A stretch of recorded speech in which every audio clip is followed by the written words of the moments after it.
Hello friends, स्वागत है आप सभी का आपके अपने यूट्यूब चैनल EWR क्लासेस में। जैसे कि फ्रेंड्स आप सभी जानते हो कि आपका सीटेट एग्ज़ाम 2024 दिसंबर आने वाला है। उसके लिए हमने क्लासेस स्टार्ट कर दी हैं मैथ्स और साइंस की। तो नंबर सिस्टम का आज पार्ट 2 मैं आपको करा रही हूँ। इससे पहले मैं पार्ट 1 आपको करा चुकी हूँ फ्रेंड्स, उसको आप ज़रूर देखना, जिसमें मैंने नंबर्स के बारे में बिल्कुल कहानी से डिटेल से बताया है, एक ट्रिक के माध्यम से आपको समझाया है।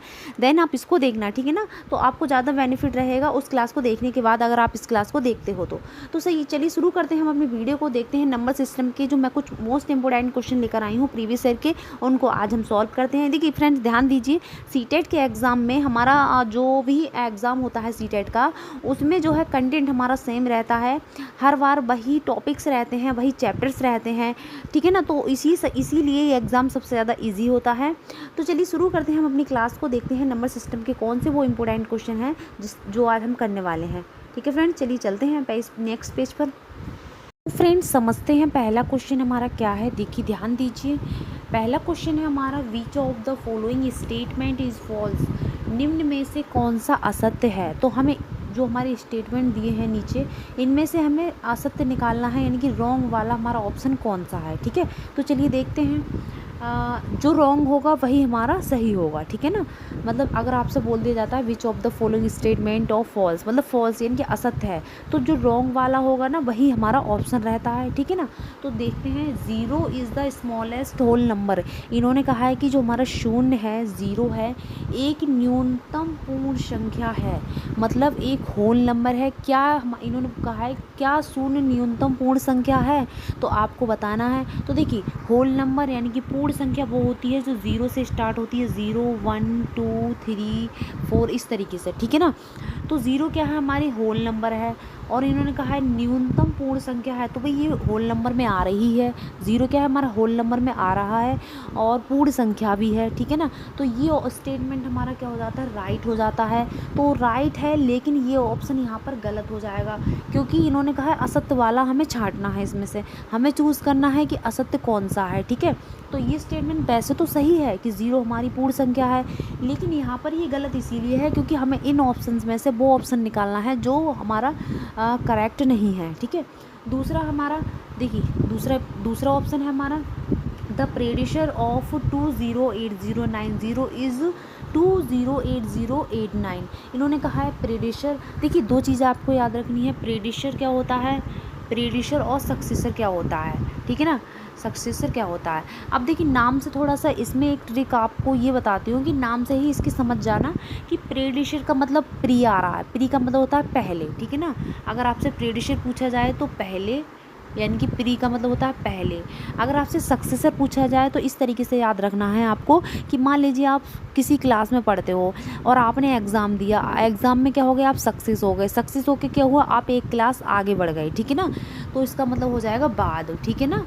यानी कि मान लीजिए आप 8th क्लास में हो तो आपने सक्सेस होके 9th क्लास में आ गए, ठीक है ना। तो उसमें एक ऐड कर देते हैं और प्री का मतलब एक माइनस कर देते हैं, मतलब पहले वाला बताया जाता है, ठीक है। तो यहाँ पर इन्होंने कहा है कि इसका जो 208090 का प्रेडिशर क्या है, प्रेडिशर दिया हुआ है कि ये है क्या। तो हम देखिए इसका प्रेडिशर बताना है 8090। तो मैंने बताया प्रेडिशर मतलब प्री, मतलब एक माइनस कर दो, ठीक है ना। इस तरीके से जब हम माइनस करेंगे तो हमारा क्या आ जाएगा, यही आ जाएगा 9808002, ठीक है ना। तो ये स्टेटमेंट भी हमारा राइट है। तो इसका मतलब यहाँ पे ये स्टेटमेंट भी हमारा गलत हो गया, क्योंकि ये दोनों ऑप्शन सही हैं लेकिन हमें गलत चूज़ करना है, ठीक है। अब आता है हमारा all natural number are whole number, मतलब इन्होंने कहा है सभी प्राकृतिक संख्या पूर्ण संख्याएं हैं। तो फ्रेंड्स सबसे पहले आपको नंबर्स पता होना चाहिए।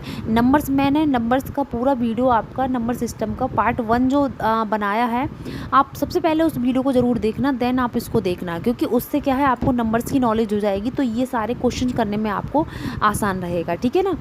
तो इन्होंने कहा है सभी प्राकृतिक संख्या पूर्ण संख्या है। तो सबसे पहले आपको नेचुरल नंबर पता होना चाहिए कि जो 1 से स्टार्ट होते हैं वो होते हैं हमारे नेचुरल नंबर, ठीक है ना। और हमारे होल नंबर इन्होंने कहा सभी प्राकृतिक संख्या, यानी कि ये सभी जो प्राकृतिक संख्या मैंने लिखी हैं, यानी कि नेचुरल नंबर लिखे हैं, इन्होंने कहा ये सभी पूर्ण संख्या होते हैं। तो पूर्ण संख्या यानी कि हमारे होल नंबर होते हैं 0, 1, 2, 3, 4, ठीक है ना। तो होल नंबर 0 से शुरू होते हैं, नेचुरल नंबर हमारे 1 से स्टार्ट होते हैं। तो इनका कहना है कि सभी प्राकृतिक संख्याएं, यानी कि ये सारी संख्याएं क्या होल नंबर हैं। तो देखिए ये होल नंबर के अंदर आ रही हैं ना, तो इसीलिए ये ऑप्शन भी हमारा राइट है, यानी कि थर्ड ऑप्शन भी राइट है। तो ये स्टेटमेंट गलत हो जाता है क्योंकि हमें चूज़ करना है रॉन्ग वाला। अब आते हैं लास्ट वाले पे। देखिए लास्ट वाला देखते हैं क्या है। तो इन्होंने कहा the successor of the 2 digit number is always a 2 digit number, यानी कि सदैव 2 अंकों की संख्या का परावर्ती सदैव 2 अंकों की संख्या होती है। अब इन्होंने सक्सेसर की बात की है, ठीक है ना। तो मैंने बताया था कि इन्होंने कहा है 2 अंक, मान लीजिए 2 अंक कोई से भी ले लो, उसका सक्सेसर जो होता है मतलब उसमें एक ऐड करने पर हमेशा 2 ही अंक आते हैं क्या ऐसा है आप बताइए। अगर आप 99 ले लेते हो, ठीक है ना, 2 अंकों की संख्या है 99 भी, लेकिन आप इसका सक्सेसर निकालते हो, इसमें प्लस का 1 ऐड करते हो तो क्या आ जाता है हमारा 100 आ जाता है, यानी कि हमारा क्या आ जाता है 3 संख्याएं बन गई। ये कह रहे हैं कि 2 संख्याओं की जो हमारे सक्सेसर होता है तो वो हमेशा 2 संख्या ही रहता है। बट यहाँ पे ये चीज़ गलत लिखी है इन्होंने, क्योंकि 2 संख्या 99 भी है, अगर हम इसके सक्सेसर निकालते हैं, इसमें +1 करते हैं तो हमारा 3 संख्या आ रहा है। तो यही ऑप्शन हमारा करेक्ट हो जाएगा, हालांकि ये गलत है, ठीक है ना। इन्होंने कहा है कि 2 अंकों की संख्या का परावर्ती सदैव 2 संख्या होता है, नहीं। तो यही स्टेटमेंट हमारा क्या है, गलत है, यानी कि ये ऑप्शन हमारा राइट हो जाएगा। हमें गलत वाला चूज़ करना था, वो हमें मिल गया है। ठीक है फ्रेंड्स, आई होप आपको ये क्वेश्चन समझ में आया होगा। चलिए अब चलते हैं हम नेक्स्ट क्वेश्चन पर। तो फ्रेंड्स नेक्स्ट क्वेश्चन हमारा देखिए क्या है, which of the following is false statement, मतलब निम्न में से कौन सा असत्य है। तो इसमें भी क्या करना है हमें, असत्य वाला, यानी कि जो भी हमारा रॉन्ग आंसर है वही हमारा सही होगा। तो देखते हैं पहला हमारा जो ऑप्शन है वो क्या है। देखिए there exist a rational number which does not have a reciprocal. इन्होंने कहा है कि एक ऐसी, देखिए यहाँ पर थोड़ा मिस्टेक है, एक ऐसी परिमेय संख्या है, ठीक है ना, एक ऐसी परिमेय संख्या है जिसका व्युत्क्रम नहीं होता है। तो आप देखिए सबसे पहले समझेंगे रेसिप्रोकल क्या होता है, व्युत्क्रम क्या होता है। तो फ्रेंड्स ध्यान दीजिए, मान लीजिए कोई फंक्शन है, मान लीजिए कोई फंक्शन x है, ठीक है ना, किसी फंक्शन का उल्टा रूप, यानी कि इसको उल्टा कर देते हैं, किसी फंक्शन का उल्टा रूप क्या कहलाता है, रेसिप्रोकल कहलाता है, ठीक है ना। जैसे मान लीजिए मेरे को 5 का रेसिप्रोकल निकालना है तो मैं क्या करूँगी, 1/5 कर दूँगी, मतलब उल्टा कर दूँगी। जैसे 3/2 का मुझे रेसिप्रोकल निकालना है तो मैं क्या करूँगी, 2/3 कर दूँगी। ठीक है फ्रेंड्स, तो रेसिप्रोकल आप समझ गए होंगे, यानी कि व्युत्क्रम क्या होता है। तो इन्होंने कहा एक ऐसी परिमेय संख्या है जिसका व्युत्क्रम नहीं होता है। तो ये चीज़ इन्होंने सही बोल रखी है, क्योंकि 0 हमारी एक ऐसी परिमेय संख्या है, 0 हमारी ऐसी परिमेय संख्या है जिसका रेसिप्रोकल नहीं होता है, ठीक है ना, क्योंकि हम 1/0 करेंगे तो हमारा 0 ही रहेगा। तो 0 एक ऐसी परिमेय संख्या है जिसका रेसिप्रोकल नहीं होता है। तो ये चीज़ इन्होंने सही बोली है, इसीलिए ये स्टेटमेंट हमारा फॉल्स हो जाएगा, यानी कि गलत हो जाएगा, ठीक है ना। अब देखिए सेकंड क्वेश्चन देखते हैं, क्योंकि हमें वो ऑप्शन निकालना है जो रॉन्ग है, जो रॉन्ग ऑप्शन होगा वही हमारा सही होगा, क्योंकि इन्होंने कहा है कि निम्न में से कौन असत्य है। ठीक है फ्रेंड्स, तो सेकंड ऑप्शन पर आते हैं, ध्यान दीजिए। इन्होंने कहा है there are only 2 rational number which are equal to their reciprocals. इन्होंने कहा है कि केवल 2 ही ऐसी परिमेय संख्या हैं जो अपने स्वयं के व्युत्क्रम हैं। तो देखिए सबसे पहले आपको ये पता होना चाहिए कि 2 संख्या कौन सी हैं जो अपनी स्वयं का व्युत्क्रम होता है, मतलब जिसका अपोजिट, मतलब जिसका उल्टा करने पर स्वयं ही डिजिट रहती है। जैसे मान लीजिए 1 है तो 1, देखिए ध्यान दीजिए 1 है तो 1 का रेसिप्रोकल 1/1 हो जाएगा, मीन्स 1 ही रहेगा, ठीक है ना। और एक -1 हमारी एक ऐसी डिजिट है जिसका हम रेसिप्रोकल करते हैं तो क्या रहता है, सेम रहता है, -1 ही रहता है। तो इन्होंने कहा है केवल 2 ही ऐसी परिमेय संख्या हैं जिनका जो अपने स्वयं की व्युत्क्रम है। तो ये चीज़ इन्होंने यहाँ पर सही बोल रखी है, ये स्टेटमेंट बिल्कुल ट्रू है, इसीलिए यहाँ पर ये वाला स्टेटमेंट भी हमारा गलत हो जाएगा। दोनों स्टेटमेंट ऊपर के गलत हैं, क्योंकि ये दोनों बातें सही कही गई हैं, जबकि हमें देखनी है गलत बात इसमें कौन सी है, ठीक है ना। अब आते हैं थर्ड वाले ऑप्शन पर। तो फ्रेंड्स ध्यान दीजिए थर्ड ऑप्शन हमारा क्या है, देखिए थर्ड ऑप्शन है हमारा द मल्टीप्लिकेटिव इन्वर्स ऑफ 8/9। देखिए ये जो दिया हुआ है ये हमारा मिस फ्रैक्शन में दिया हुआ है इस तरीके से, ठीक है ना। तो हम मिस फ्रैक्शन को सिंप्लीफाई करेंगे तो हमारा कितना आ जाएगा, 8 × 1 = 8 और 8 में एक ऐड करेंगे तो -9/8 आ जाएगा, ठीक है ना। तो इसको हम मिस फ्रैक्शन को क्या करेंगे, सिंप्लीफाई, तो यानी कि हमारा क्या है -9/8 दिया हुआ है। अब इन्होंने कहा है कि 8/9 का गुणात्मक प्रतिलोम कितना है, -9/8, ठीक है ना। यानी कि हमने मिस फ्रैक्शन को क्या किया है, सिंप्लीफाई कर लिया है। अब देखिए समझना है सबसे पहले हमें फ्रेंड्स कि जो मल्टीप्लिकेटिव इनवर्स है यानी गुणात्मक प्रतिलोम है आखिर है क्या। तो देखिए मान लीजिए कोई नंबर ए है, कोई संख्या क्या है, ए है, तो ए का अगर मैं मल्टीप्लिकेटिव इनवर्स पूछूं तो क्या होगा, यानी कि मल्टीप्लिकेटिव इनवर्स का मतलब होता है कि इसको सॉल्व करने पर उसका आंसर 1 आ जाए, ठीक है ना। अब मेरे पास है ए, मान लीजिए ए कोई फंक्शन है, तो मैं इसका मुझे बताना है मल्टीप्लिकेटिव इनवर्स क्या होगा। तो मैं किस तरीके से इस सवाल को सॉल्यूशन करके इन सवाल को सॉल्व करके 1 ला सकती हूँ। तो देखिए अगर मैं यहाँ लिख दूँ 1/a, तो ए से क्या ए हो जाएगा, कट हो जाएगा, तो मेरे पास क्या बचेगा 1, यानी कि 1 आ जाता है इस तरीके से। यानी कि कह सकते हैं कि किसी भी फंक्शन को सॉल्व करने पर 1 हमारा आंसर आ जाता है, तो वो उसका मल्टीप्लिकेटिव इन्वर्स होता है जिससे कि हम मल्टीप्लाई करते हैं। अब देखिए और समझा देती हूँ आपको, जैसे कि मैंने कहा 2/3 का मल्टीप्लिकेटिव इन्वर्स क्या होगा, ठीक है ना। तो इसका मतलब है यहाँ पर क्या आएगा, मतलब हम 2/3 की किससे मल्टीप्लाई करें कि हमारा 1 आ जाए, तो हम 3/2 से मल्टीप्लाई कर देंगे, तो ये इस तरीके से कट हो जाएगा, तो क्या आ जाएगा 1 आ जाएगा।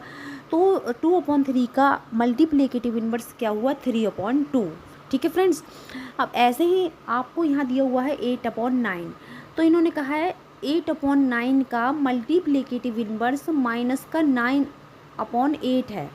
क्या यह बात सही है, ये प्रूव इसको सॉल्व करने के बाद क्या हमें 1 मिल रहा है।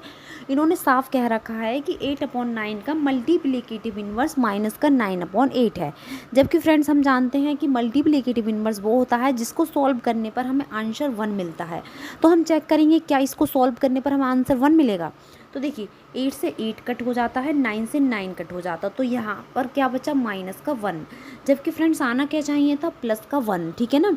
यहाँ पर साइन का मिस्टेक हो रहा है कि यहाँ पर अगर प्लस आ जाता तो ये हमारा मल्टीप्लिकेशन इन्वर्स हो जाता 8/9 का। और रियल में अगर 8/9 का मल्टीप्लिकेशन इन्वर्स देखा जाए तो 8/9 का सॉरी ये माइनस नहीं है, क्या होगा 9/8 होगा, पॉजिटिव 9/8 होगा। लेकिन हमें यहाँ पे क्या दिया हुआ है, नेगेटिव दिया हुआ है, ये क्या दिया हुआ है, नेगेटिव। इसीलिए ये स्टेटमेंट हमारा क्या है, रॉन्ग है। और जबकि हमसे पूछा गया है कि निम्न में से कौन सा असत्य है, तो यही स्टेटमेंट हमारा क्या है, यही ऑप्शन हमारा राइट हो जाएगा, क्योंकि हमें इन ऑप्शंस में से वो ऑप्शन निकालना था जो गलत है, ठीक है फ्रेंड्स। तो आप देखिए जो हमारा 8/9 है, 8/9 का मल्टीप्लिकेटिव इन्वर्स जो होगा वो क्या होगा, पॉजिटिव यानी कि 9/8 होगा। जबकि हमें क्या दिया हुआ है, -9/8 दिया हुआ है, क्या दिया हुआ है, -9/8। इसीलिए ये स्टेटमेंट क्या है, फॉल्स है। और वैसे ये क्या है, सही है। ये ऑप्शन हमारा क्या है, राइट यही होगा, क्योंकि ये हमें ऑप्शन रॉन्ग मिला है। चलिए फ्रेंड्स लास्ट वाले को और चेक कर लेते हैं कि वो क्या है। तो वैसे तो हमें अपना ऑप्शन मिल गया है, third option is the correct answer, but फिर भी हम लास्ट वाले को एक बार चेक कर लेते हैं वो रॉन्ग क्यों है, मतलब वो ऑप्शन हमारा राइट क्यों नहीं है। तो देखिए यहाँ पर क्या कहा गया है, ध्यान दीजिए फ्रेंड्स। यहाँ पर कहा गया है कि परिमेय संख्या 3/8 परिमेय संख्या 1/4 और 1/2 के बीच स्थित है। तो फ्रेंड्स देखिए अगर किसी भी आपको, इन्होंने कहा है कि आपके पास दो परिमेय संख्या है 1/2 और 1/4, ठीक है ना। तो इनके बीच में जो परिमेय संख्या है वो 3/8 है। इनका कहना यह है इनके बीच की जो परिमेय संख्या है वो 3/8 है। तो हम कैसे चेक करेंगे, तो देखिए सबसे पहले हम ऐसे सवालों में क्या करते हैं, इनका डेसिमल कंडीशन निकाल लेंगे हम। देखिए 1/4 को अगर हम डेसिमल में लिखना चाहें तो कितना हो जाता है, 0.25 हो जाता है, ठीक है ना। आप डेसिमल में इस तरीके से निकाल सकते हो, 4 से 1 को डिवाइड करके पॉइंट लगाओगे, यहाँ पर 0 बढ़ाओगे तो कितना हो जाएगा, 4 2 जा 8 हो जाएगा, तो कितना बचा 2 बचा। और फिर से हम 0 बढ़ा लेंगे तो 4 5 जा कितना हो जाएगा 20, यानी कि हम 1/4 को क्या लिख सकते हैं, 0.25। इसी तरीके से हम 3/8 को क्या लिख सकते हैं, बताइए। देखिए 3/8 को क्या लिख सकते हैं, तो आप 8 से क्या करोगे, इसको भी 3 को डिवाइड कर दोगे, तो क्या आएगा हमारा, इसमें हम पॉइंट लगाएंगे, 0 बढ़ाएंगे तो कितना आएगा, 8 3 जा कितना होता है 24 होता है, ठीक है ना। 8 3 जा 24 होता है, यहाँ हमारा 6 बचा। तो फिर से हम क्या करेंगे, 0 बढ़ा लेंगे तो कितना कितना बार जाएगा, 7 बार जाएगा। 8 7 जा कितना हो जाएगा हमारा 56 हो जाएगा, ठीक है। तो इस तरीके से हमारा क्या आ गया, हम 3/8 को क्या लिख सकते हैं, 0.37 लिख सकते हैं, ठीक है ना।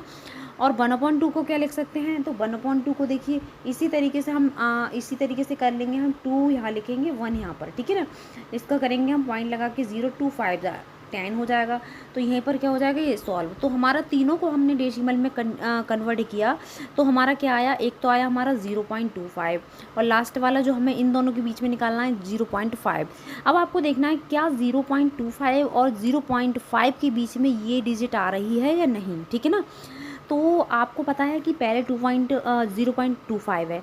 इस तरीके से हमारी एक सीरीज चलती जाएगी, 0.26 0.27, फिर 3 भी आएगा, 0.31 32 37 भी आएगा। तो इसका मतलब ये हमारा सही है, यानी कि इन दोनों के बीच में ये हमारा आएगा, ठीक है ना। तो हम कह सकते हैं ये स्टेटमेंट हमारा वैसे सही है, यानी कि ये चीज़ सही कही गई है, लेकिन हमें ऑप्शन में कौन सा चूज़ करना था, इनकरेक्ट वाला, ठीक है ना।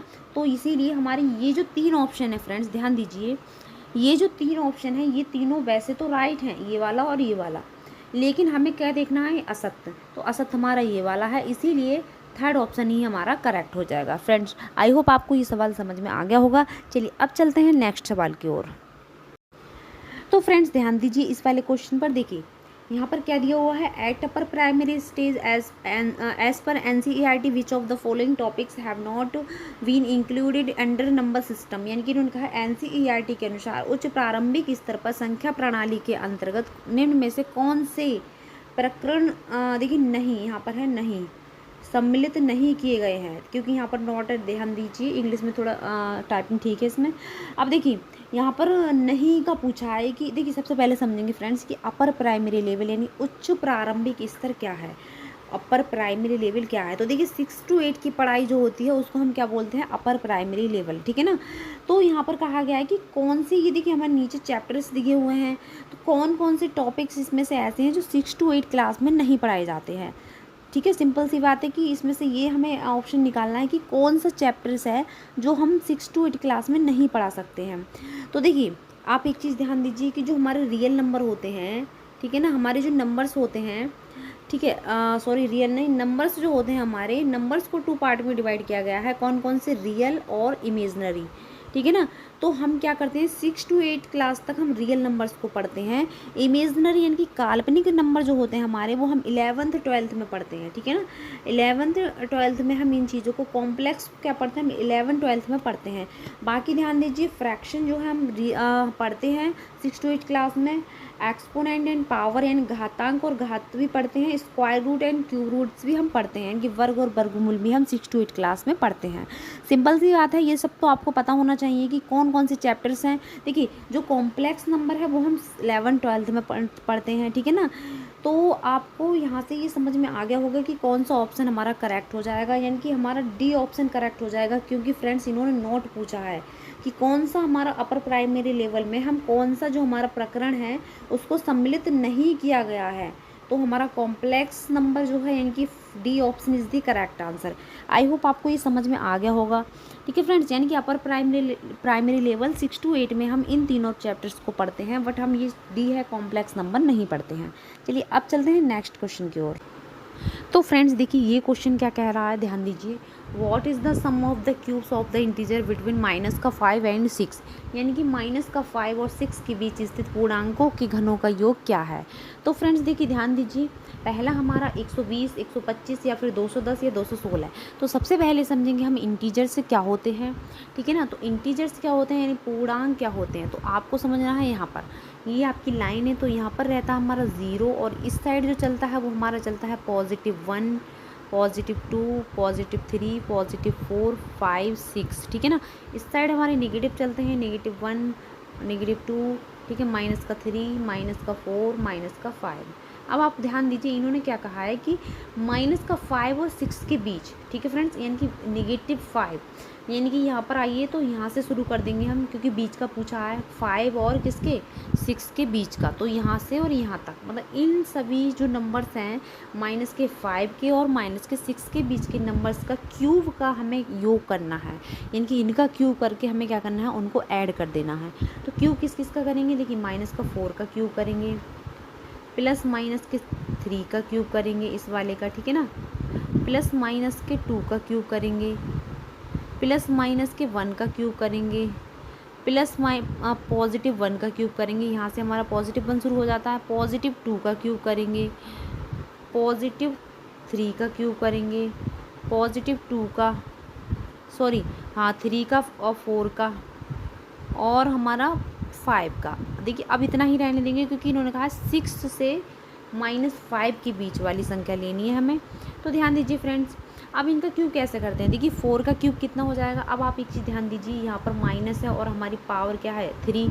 तो आपको कभी भी अगर ऑड पावर, आपको माइनस का कोई डिजिट है जो कि आपका उसका क्यूब करना है, माइनस के जैसे माइनस के 4 का क्यूब करना है, अगर उसकी पावर अगर ऑड होती है तो हमेशा माइनस का ही आंसर आता है। जैसे कि मैं माइनस के 4 का क्यूब करती हूँ तो मेरा कितना आ जाएगा माइनस का 64। ठीक है, अगर यहीं पर पावर 2 होती तो हमारा पॉजिटिव में आंसर आता। ठीक है फ्रेंड्स, इवन और ऑड का आपको ध्यान रखना है, किसी भी माइनस की डिजिट का हमें स्क्वायर करना होता है तो प्लस में आएगा, क्योंकि ऑड जो माइनस का मान लीजिए 4 है तो इसका अगर मैं स्क्वायर करती हूँ यानी कि इसकी पावर 2 रहेगी तो पॉजिटिव आंसर आएगा, यानी इवन पावर रहेगी तो पॉजिटिव आंसर आएगा, ऑड पावर रहेगी तो माइनस का आंसर आएगा। तो जितने भी माइनस वाले हैं इनका माइनस का आंसर आने वाला है। जैसे 3 का क्यूब कितना हो जाएगा 27, जैसे आपका 2 का क्यूब कितना हो जाएगा बताइए, 2 का क्यूब हो जाएगा माइनस का 8, और ये इसका क्या हो जाएगा माइनस का 1। अब यहाँ से शुरू हो जाते हैं, देखिए प्लस का 1, प्लस वालों का क्या आएगा प्लस में ही आएगा, और क्या आ जाएगा हमारा 27, और क्या आ जाएगा हमारा ये जो है हमारा 3 का क्या आ जाएगा 20। देखिए 2 का क्यूब क्या आएगा 2 2 जा 4 4 3 जा 8, यानी कि 8 आएगा यहाँ पर, और इसका 3 का आएगा 27, और ये जो आएगा 4 का कितना आएगा हमारा बताइए, 4 का क्यूब क्या होता है हमारा 64। ठीक है ना, कितना 64। अब देखिए ये जो है हमारा, और लास्ट वाला हमारा बचा है 5 का क्यूब क्या होगा 125, यानी कि 125। ठीक है, अब इन सभी को फ्रेंड्स आप जब ऐड करोगे, इन सभी को ऐड करोगे तो क्या आएगा। देखिए तो फ्रेंड्स एक बार मैं और बता देती हूँ, देखिए जितने भी हमने माइनस वाले जोड़े हैं उनको ऐड करेंगे तो हमारा कितना आएगा माइनस का 100, और जो पॉजिटिव वाले थे सारे उनको हम ऐड करेंगे तो हमारा आएगा 225, यानी कि 225। ठीक है, अब हम इनको क्या करेंगे सॉल्व करेंगे, तो सॉल्व करके हमारा क्या आंसर आएगा बताइए। अगर हम इसमें से घटाएंगे तो हमारा क्या आंसर आएगा 125। ठीक है ना, तो हमारा second option is the correct answer. कुछ नहीं करना है इस सवाल में, बस -5 और 6 के बीच के जितने भी नंबर्स हैं उन सभी का क्यूब करके ऐड कर देना है। ठीक है।